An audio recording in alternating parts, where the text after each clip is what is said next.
gente, hacer escuchar a la gente.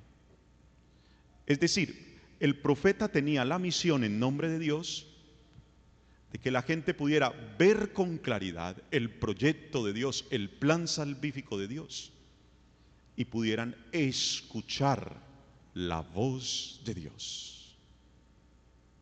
Para eso los profetas tuvieron que enfrentar muchas batallas. Los profetas fueron perseguidos, los profetas fueron calumniados, los profetas fueron amenazados, los profetas fueron encarcelados, violentados, incluso asesinados, martirizados. ¿Para qué? Para que el profeta no le ayudara a la gente a ver con claridad ni a escuchar con claridad a Dios. Eso es muy especial, hermanos y hermanas, eso es muy especial. Hoy, en el mundo de hoy, no se habla en ese lenguaje, sino que en el mundo de hoy podríamos decir, nos quieren ignorantes, ¿sí? O en el mundo de hoy podrían decir, nos quieren analfabetas, en el mundo de hoy nos quieren callados, en el mundo de hoy nos quieren sumisos, en el mundo de hoy es así, los poderosos nos quieren así. Y cuando de pronto alguien llega en nombre de Dios para que las personas salgan de ese letardo, despierten de ese sueño, ¿sí? Se levanten, se animen y empiecen un caminar, pues eso inmediatamente es amenaza. Y también hoy son perseguidos, calumniados, atacados, violentados, encarcelados, secuestrados y muchas veces también asesinados.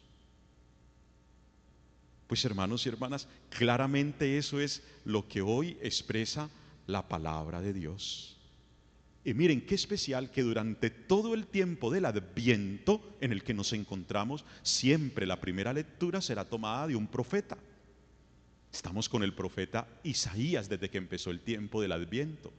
¿Y a qué se ha dedicado el profeta Isaías todos estos días? A animarnos, a motivarnos, a levantarnos, a fortalecernos, a alimentarnos, a permitirnos ver con esperanza y a permitir fortalecernos con la voz de Dios, con la palabra de Dios.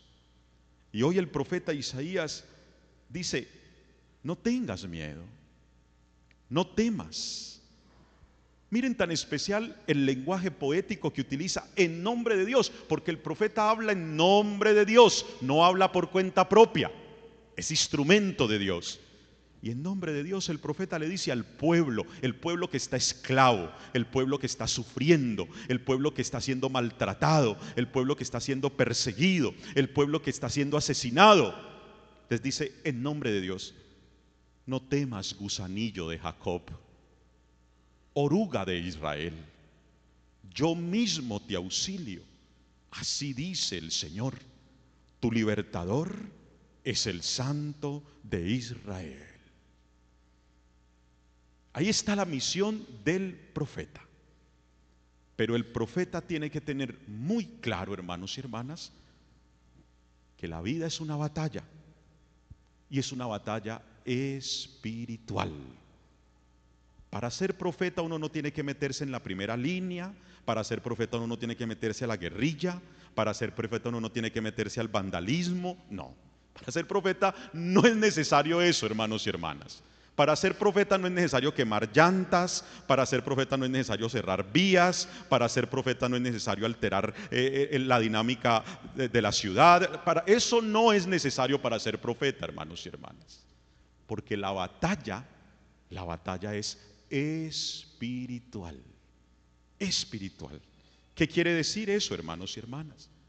Que es una batalla en la que hay que enfrentarse, como dice Jesús en el Evangelio de hoy, contra toda violencia y contra los violentos.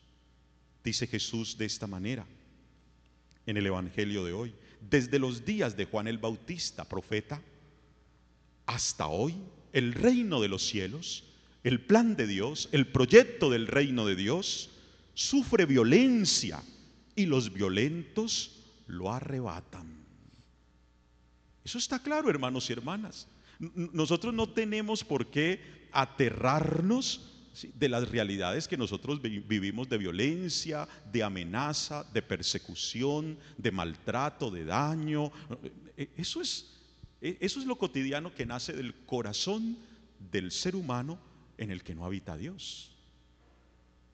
Pero cuando hay personas, el hijo, la hija de Dios, el cristiano, la cristiana, el religioso, la religiosa, la persona espiritual, la persona de fe, esa persona cuando vive conscientemente su condición de profeta, porque todos somos profetas, o todos debiéramos ser profetas, para hablar en nombre de Dios, para ser instrumentos de Dios.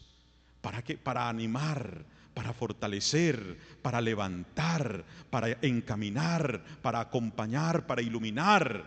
Esa es la misión nuestra. Ay, qué triste, hermanos y hermanas, cuando uno se la pasa en la vida es poniéndole zancadilla al otro. Qué triste cuando uno en la vida se la pasa siendo piedra en el zapato para el otro. Qué triste cuando uno en la vida se la pasa es amargándole la vida a los otros, angustiando y preocupando a los otros. Ay, hoy sí que atendí mamás que los hijos, ay, Dios mío bendito, una mamá toda hora en zozobra, preocupada, angustiada, nerviosa. Hombre, un hijo, una hija, ¿cómo pueden hacer que su mamá viva en esas condiciones? ¿Quién dijo que una mamá y un papá traen hijos para eso al mundo? No. O también en el resto de la tarde hay que atender ese esposo que no quiere llegar a la casa, esa esposa que no sabe cómo hacer para convivir con el esposo, ¿sí? No, etcétera, etcétera. Fatigas, cansancios, como lo decía Jesús en el Evangelio ayer. De todo nos pasa, hermanos y hermanas, no por causa de Dios, porque nosotros mismos causamos todo eso. Cuando debiéramos más bien asumir esa misión que todos tenemos por el bautismo, ser profetas, pero con la conciencia de que ser profeta implica batallar, implica una batalla espiritual.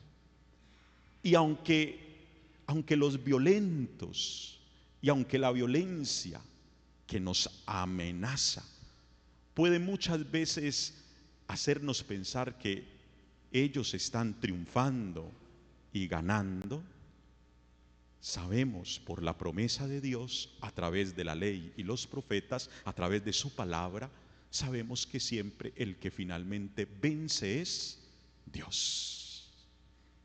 El que finalmente vence es Dios. Por eso, hermanos y hermanas, lo mejor es que para enfrentar y asumir las batallas cotidianas que tenemos, pongamos nuestra confianza en Dios. Contemplemos la presencia de Dios entre nosotros y escuchemos la voz de Dios. Por eso, hermanos y hermanas, nuestra batalla espiritual tiene que enfrentarse a la violencia y a los violentos, pero es la voz y el accionar profético el que finalmente vence. No podemos acobardarnos. Que así sea.